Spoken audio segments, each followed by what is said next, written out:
位置についた。 Before we explain the map mechanics, I feel it's important to explain what you do in this event, as, unlike prior CMC videos, this event doesn't follow the conventional format that most events do.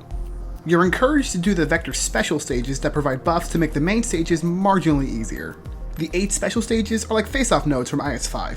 For those who don't know, the Vector special stages, also known as SP stages, will battle enemies in numbers of 1 to 3 with 1 to 3 allies, essentially fighting the enemy on an equal ground with the number of units you can deploy. You can retry them as much as you want, but supports cannot be used. Each of the stages give you a buff that you can turn on or off for the main stages. The operator or operators who beat the SP stages will not be allowed to participate in the main stages. So this means you have to carefully choose which units you want to keep the buffs active, since they won't be allowed to join your roster against the main stages. The special stages slowly trickle out over the course of the event, so you get more buffs as the event goes on if you haven't beaten the final stages by then. The buffs gained from the special stages are as follows. So, enemy tactical equipment have 50% less HP, and allies recover 3% HP within an equipment's force field. More on both these later. Allies gain plus 300 defense and 2 shields on deploy. All enemies have their attack reduced by 15%, and leader enemies have their attack reduced by a further 15% for a total of minus 30% attack. Allies are immune to statuses, and enemy tactical equipment do 50% less damage when self-destructing. Allies attack plus 15%. Inside the equipment force fields, allies gain an additional 80 attack speed and recover 1 SP per second. Allies immediately gain 10 SP upon deploy. Enemies have minus 3 weight, and you also gain 10 initial DP for the main stages. And lastly, operators and adjacent tiles of each other give camouflage. I also can't beat around the bush here, but the boss of this event is Rosmantis, so spoiler alert. You battle her 3 times in VEC-03, VEC-05, and VEC-08. I also could just call them Vector 3, 5, and 8, but you get the idea. In the main stages, including the boss stages, enemies either have equipment on them, more on that in a minute, or massively increased stats. For example, in VEC-08, they can be compared to DOS-S3 in the way that all enemies have massive stats. But thankfully, the mechanics of this event help to offset the enemies, so it's not total bullshit. Now, let's get into the mechanics of the main stages.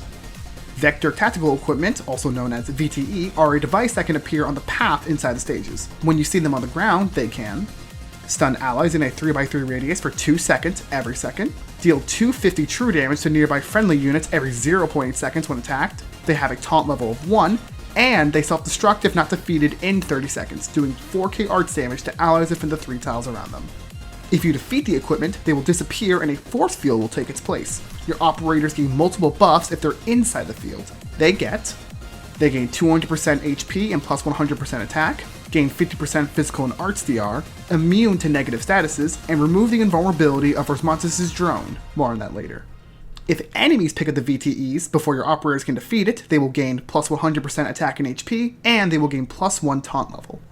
They will drop the VTE when defeated. You'll be able to know if an enemy has a VTE by noticing the blue orb swirling around them. Some enemies enter the battlefield with this effect active. An important thing to note is that VTEs do not need to be defeated for the stage to end.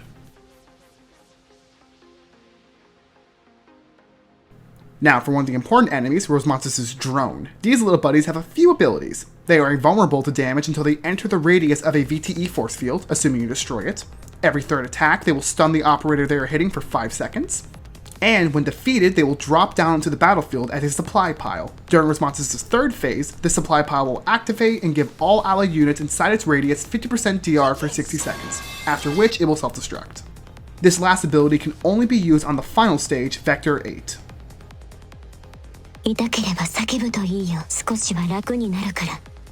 Now for the boss, Rosmantis, this cat has a wealth of abilities, so let's go over them one at a time. She has a passive across all 3 phases, which is a motion field, which grants her 60% physical and arts DR. When a VTE is destroyed, any and all existing VTEs on the map will be destroyed too, but Rosmantis becomes disarmed and this ability is disabled until she recovers her equipment. As well, Rosmantis cannot be shifted in any phase whatsoever, so pushers and pullers are kinda useless here. In phase 1, she only uses a melee attack. Rosmantis' first ability, Projection, is a 40-second cooldown skill where she launches her VTEs at the last deployed operator, doing 3 instances of damage. If the VTE stuns the unit on the first hit, they will be instantly defeated. She only charges the cooldown of this skill when a motion field is active.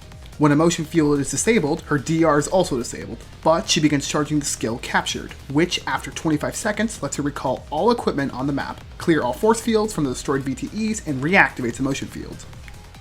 Lastly, there's Impulse Inhibition. When Phase 1 is defeated, she will revive over 28 seconds and do an Arts Pulse Wave every 5 seconds. On VEC 3 and 5, this pulse only does 1000 Arts damage, and on VEC 8, or if the emotion field is disabled in VEC 3 and 5 while defeating Phase 1, she will do 1500 damage per pulse instead. Afterwards, she enters Phase 2. In Phase 2, she is invulnerable for 15 seconds, recaptures all equipment, and reactivates a motion field. Projection gets upgraded in turn to Amplify Projection. Now she fires 2 VTEs at the last 2 deployed allies. Same cooldowns as before, except for VEC 5 and 8, the initial cooldown goes from 20 seconds to 25 seconds. Her new ability, Amnesia, makes her take 1500 true damage, 750 on VEC 8, every time she attacks, releasing a pulse wave equal to 20% of her attack. After dropping her HP down to 50%, she goes into Phase 3. So, she's invulnerable for 15 seconds, recovers all VTEs and reactivates a motion field, loses Amplify Projection and Capture, all supply piles left behind by her drones get activated, gets a 50% attack up, gains low altitude hovering with no way to disable it, gets a 90% DR from a motion field and it can't be deactivated anymore.